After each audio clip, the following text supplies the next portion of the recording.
Deus nos apresenta neste primeiro domingo do tempo quaresmal a origem de todo o mal, a origem do pecado.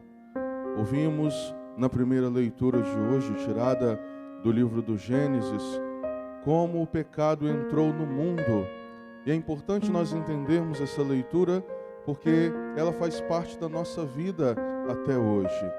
Eis aqui a origem do mal. Meus irmãos, nós ouvimos que Deus criou todas as coisas, criou o jardim, deu e submeteu o homem toda a criação e deu algo muito precioso ao ser humano. Deu a cada um de nós e nós precisamos saber usar aquilo que Deus nos deu. Chama-se livre-arbítrio, liberdade de escolha.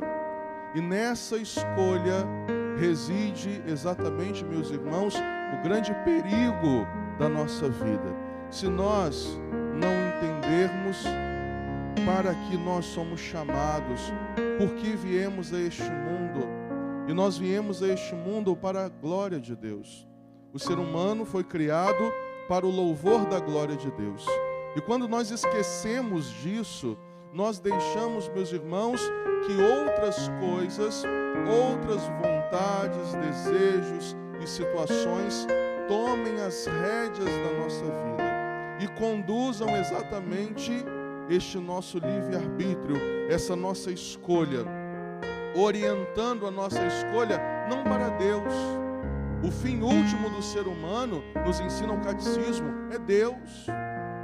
Nós fomos criados por Ele e para Ele. Não se esqueça disso. Você foi criado por Deus e para Deus. Quando nós nos esquecemos disso, nós achamos que a nossa vida tem outro destino, outra finalidade. E aí entram as nossas vontades e não a vontade de Deus. Aí entram os nossos desejos e não aquilo que Deus quer para nós. Isso tudo influencia em quê? No nosso livre-arbítrio. Não esqueça dessa palavra, porque um dia, diante de Deus, você se apresentará e será julgado exatamente pelo uso do seu livre... Já esqueceram? Como é que fala? Livre-arbítrio. O seu livre-arbítrio, a sua escolha, o seu querer. E nós ouvimos o relato do livro do Gênesis, quando Adão e Eva, e a culpa aqui não é só de Eva, não. A gente costuma colocar a culpa na pobre da Eva, não é? Eva podia ter comido outra coisa lá no jardim, comido a folha de uma outra árvore, né? Comido uma outra maçã, mas a gente coloca a culpa nela. Ela que foi lá e pegou e cedeu à sedução da serpente, mas não é assim.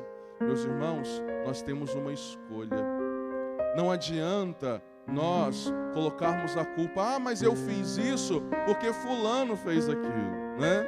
Inclusive, quando você for confessar, padre, mas eu fiz isso daqui, ó, eu joguei uma panela na cabeça de fulano porque ele me irritou. Não tem essa não. Não tem esse negócio de colocar a culpa no outro. Cada um de nós tem o seu livre-arbítrio dado por Deus. Cada um de nós tem o seu livre-arbítrio dado por Deus. E nós precisamos saber, meus irmãos, usá-lo. As nossas escolhas, nós precisamos orientar a nossa escolha por Deus e para Ele. Ouçamos aquilo que nos diz a palavra de hoje. Adão e Eva cederam à tentação. Eles, em primeiro lugar, essa leitura, ela nos ensina aqui a sucessão de erros que o ser humano comete e nós cometemos também. Nós conversamos, nós negociamos com o mal. Eva estava conversando com a serpente, conversando com o inimigo, com o demônio. Meus irmãos, o jardim de Deus era perfeito, mas, o mais perfeito que ele seja, ali tinha uma brecha e o inimigo entrou. Eu e você, por vezes, damos brechas ao inimigo na nossa vida. Nós não podemos dar brechas ao inimigo, porque senão ele entra ele entra para destruir a criação de Deus, eu e você, e tudo aquilo que Deus constituiu na nossa vida, o seu casamento, a sua família, tudo aquilo que Deus fez na sua vida, o inimigo ele tem o desejo e a intenção de destruir. Por isso nós não podemos dar brecha quando há discussão, quando há a inimizade, quando a gente briga por coisa boba, quando a gente dá brecha na nossa casa, por causa de dinheiro, por causa de prazer, por causa de outras coisas, nós vamos dando brecha para o inimigo entrar. Dando brecha para o inimigo entrar.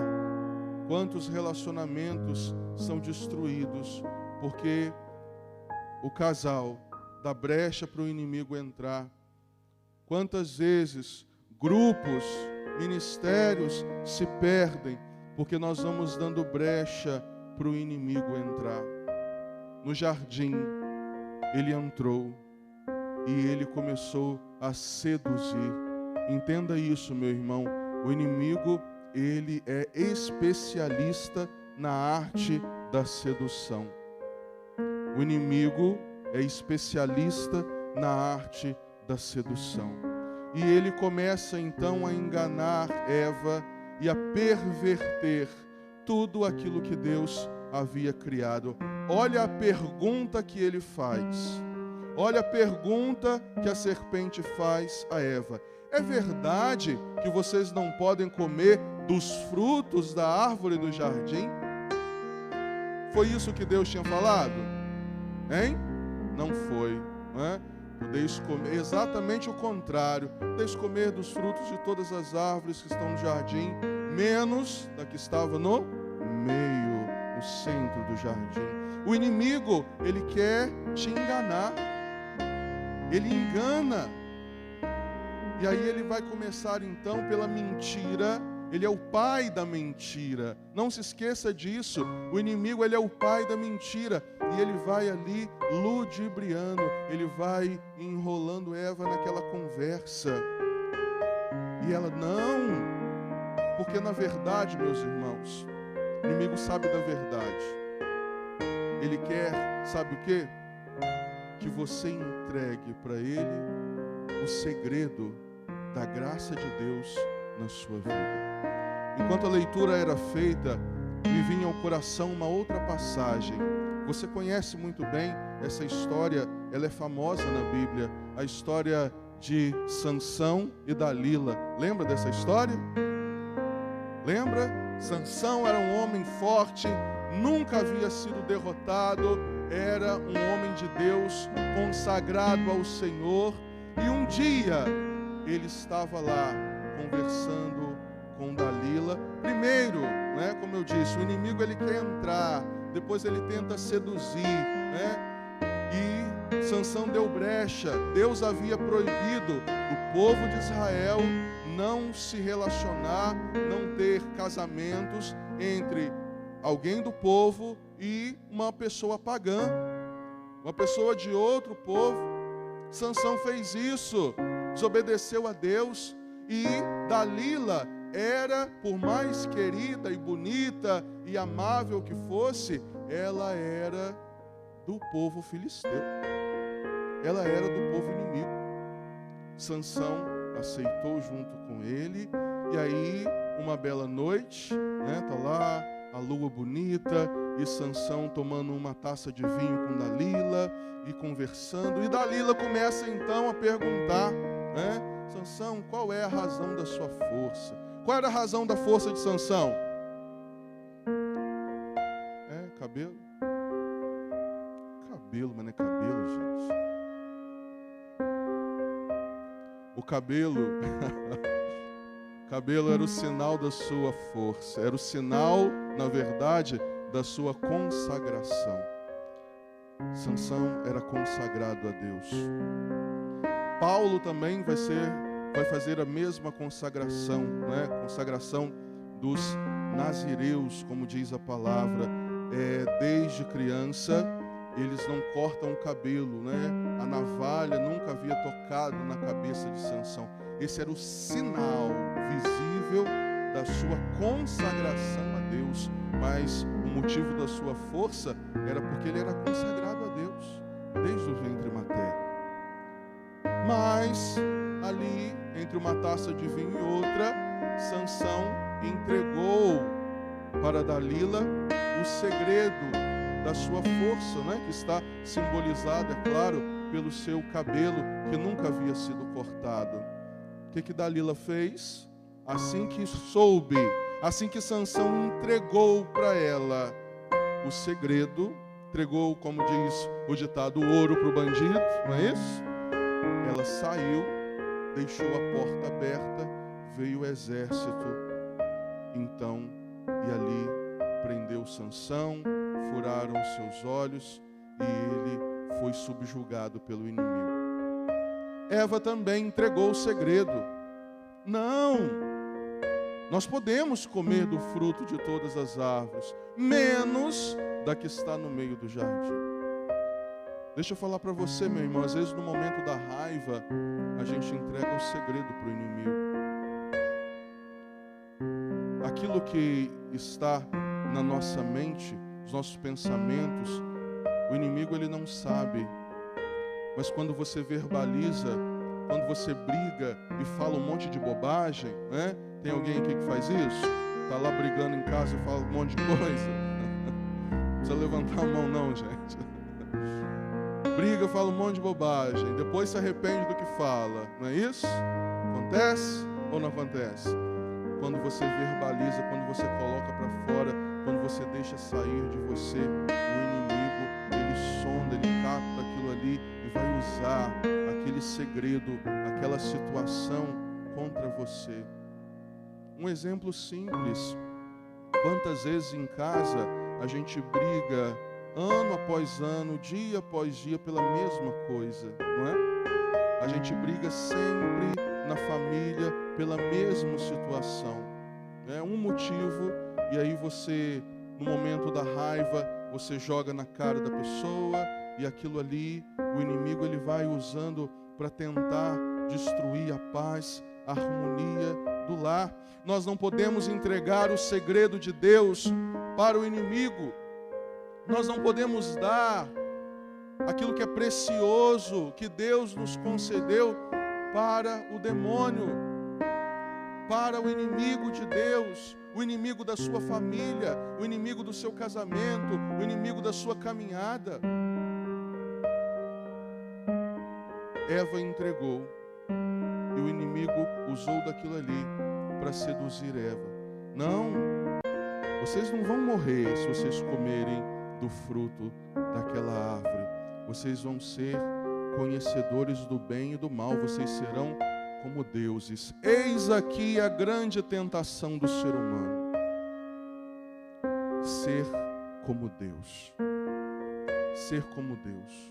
E por isso, nós ouvimos no Evangelho de hoje exatamente as tentações de Jesus no deserto. Jesus foi tentado no ter, no poder e no prazer. Essa é a tríplice concupiscência da nossa carne, que começou lá no jardim, quando Adão e Eva abriram as portas e entregaram o sagrado, que era a sua decisão, o seu livre-arbítrio, a sua escolha. Eles entregaram, eles delegaram a sua capacidade de escolher ao demônio, quando eles entregaram tudo aquilo que Deus queria para a vida deles.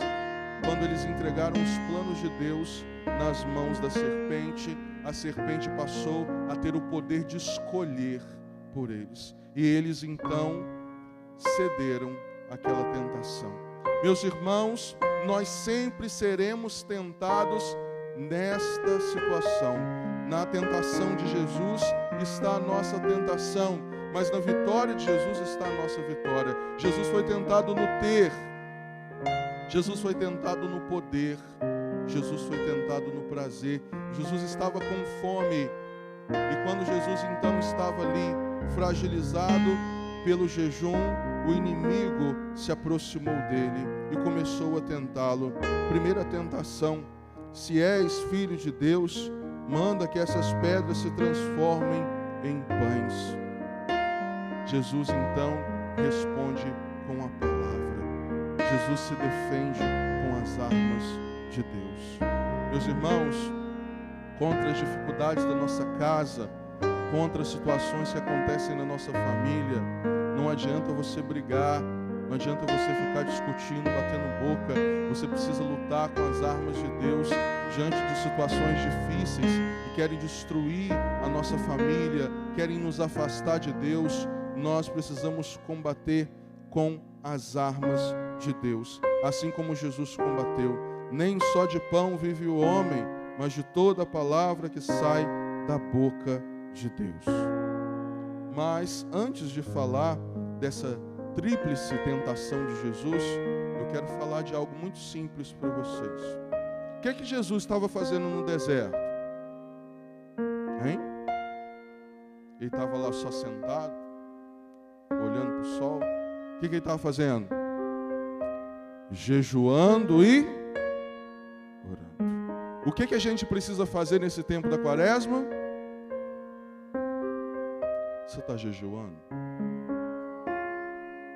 Olha aqui para mim, meu rostinho bonito. Você está jejuando? Você está rezando?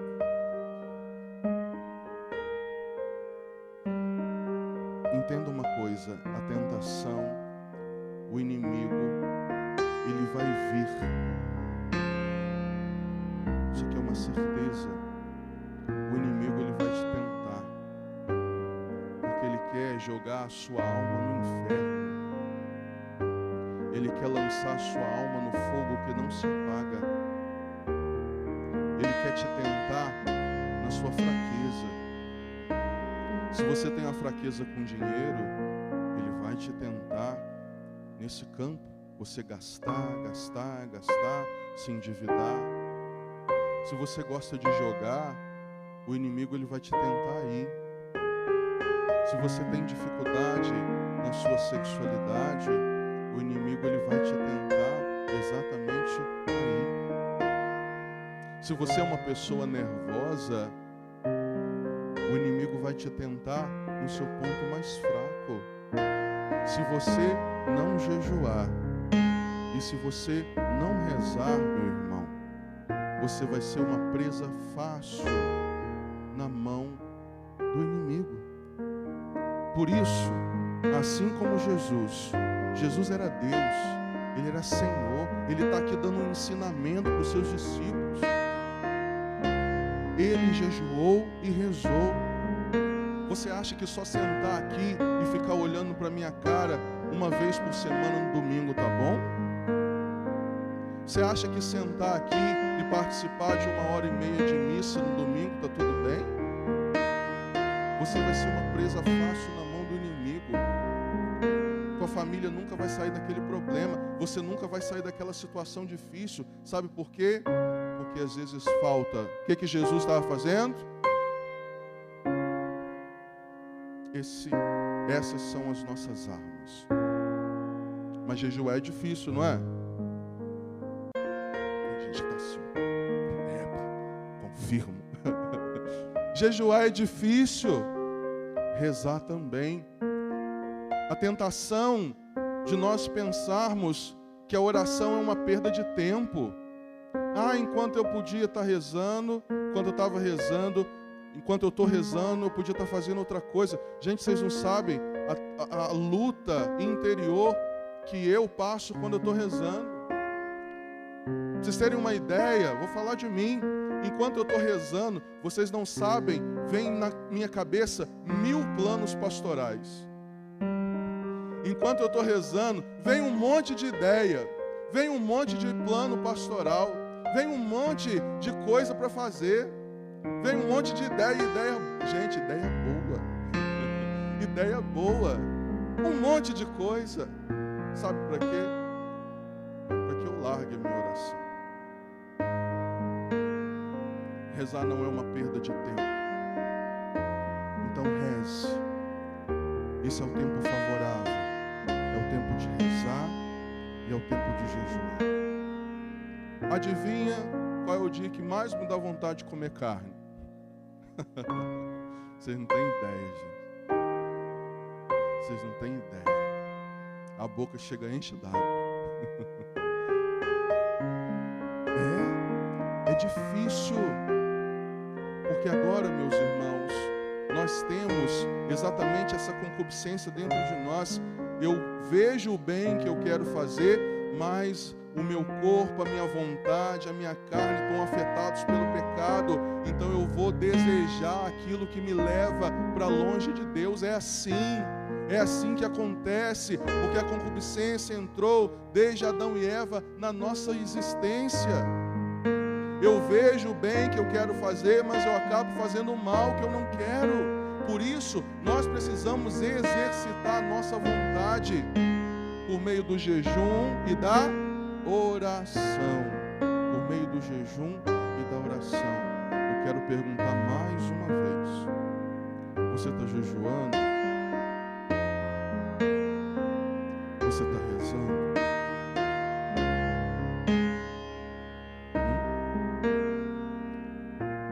Esse é o tempo para isso. Esse é o tempo para jejuarmos e para rezar. Jesus venceu a tentação do poder. Se és filho de Deus, manda que essa pedra se transforme em pão. Jesus foi tentado na sua fome. Como eu dizia, você vai ser tentado na sua fraqueza. Depois, Jesus foi tentado. Essa primeira tentação é a tentação do prazer, do comer, não é? Comer está relacionado exatamente a isso, aquilo que dá prazer. Eu vejo uma coisa e hoje, sabe uma coisa que dá prazer? Sabe? Vou falar uma coisa pequenininha que com certeza a maioria que está trazendo hoje está no bolso. Não é verdade? Está aí no seu bolso ou não está? E se tocar, o padre vai fazer cara feia para você. Meus irmãos, é o prazer de ficar ali, ó. Às vezes você não tem nada, está fazendo nada, fica ali passando aquelas coisas, né? Tirando foto, postando coisa, né? Ah, eu fiz isso, eu fiz um bolo, né? Eu fiz um bolo, eu fiz isso, eu estou fazendo aquilo, né? Eu comprei isso, comprei aquilo. E aí começa a vigiar a vida do irmão. Aquela tela ali, aquilo ali vai aguçando o nosso prazer e vai nos aprisionando. Quantas famílias já não tem mais diálogo, porque a pessoa chega em casa do trabalho, pega o bendito do celular e não conversa mais, né? Não tem diálogo na sua casa, não sabe conversar olhando nos olhos, porque o celular é aquilo, representa exatamente o que dá prazer.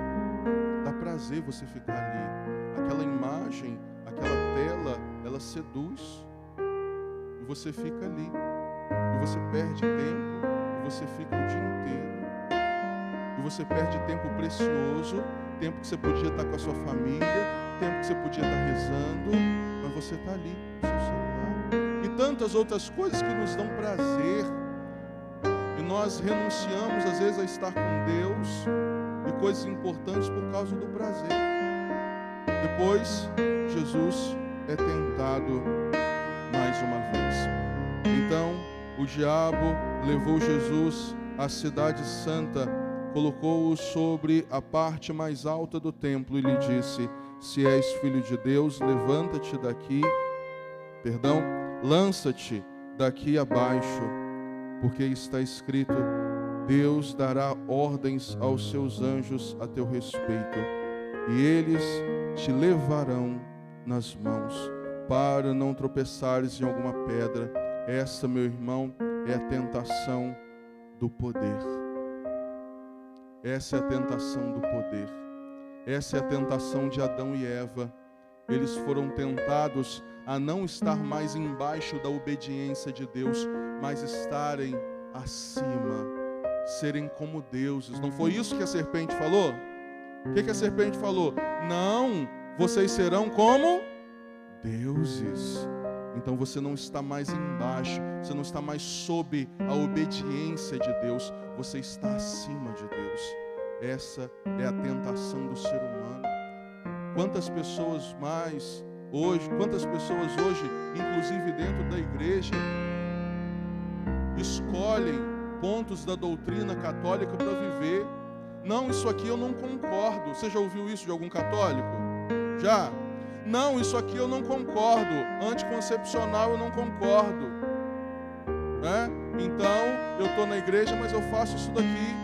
Não, eu estou lá na igreja, eu comungo, mas isso aqui eu não concordo, isso aqui eu faço. Eu acho que a igreja tinha que rever isso. Já ouviu essa conversa? Por aí? Meu irmão, é a tentação exatamente do poder. Eu não estou mais sob a obediência de Deus. As pessoas hoje têm dificuldade de obedecerem. Eu não estou sob a obediência de Deus, eu quero ser como Deus. Eu estou em cima, eu estou acima. Eu quero estar como Deus. E aí mesmo na igreja, eu vou vivendo fora da obediência. Essa semana, a liturgia nos apresentava esta correlação entre obediência e amor. Não foi isso? Quem veio na missa quinta-feira ouviu isso, não foi? Obediência está ligado a amor a Deus. Sem obediência a Deus e a sua vontade, não há amor. Não existe amor. Por isso, meus irmãos, somos tentados a sermos deuses de nós mesmos. Você é tentado a ser Deus de você mesmo. Não, eu sei que isso daqui está errado, mas eu quero, né? Uma frase que a gente vê muito aí pela internet afora: se te faz feliz, olha aqui, deixa eu falar para você, se te faz feliz, meu querido, tá tudo bem. Já leu isso por aí? Se te faz feliz, tá tudo bem. O importante é você ser feliz, não é? O importante é você ser feliz. É pecado? Esquece isso. Te faz bem? Te faz feliz? Tá tudo certo. Meus irmãos, a tentação de sermos deuses de nós mesmos. Jesus combateu essa tentação. Jesus combateu com a palavra mais uma vez. Também está escrito: não tentarás o Senhor teu Deus. Mais uma vez, o diabo levou Jesus para um monte muito alto. Mostrou-lhe todos os reinos do mundo e sua glória. E lhe disse: eu te darei tudo isso, se te ajoelhares diante de mim para me adorar. Essa é a tentação do quê? Nós falamos do prazer, nós falamos do poder, e agora essa é a tentação do ter, né? Você não pode esquecer disso não, gente. Ter, poder e prazer. Essa é a tríplice concupiscência, a tríplice tentação de Jesus e a nossa também.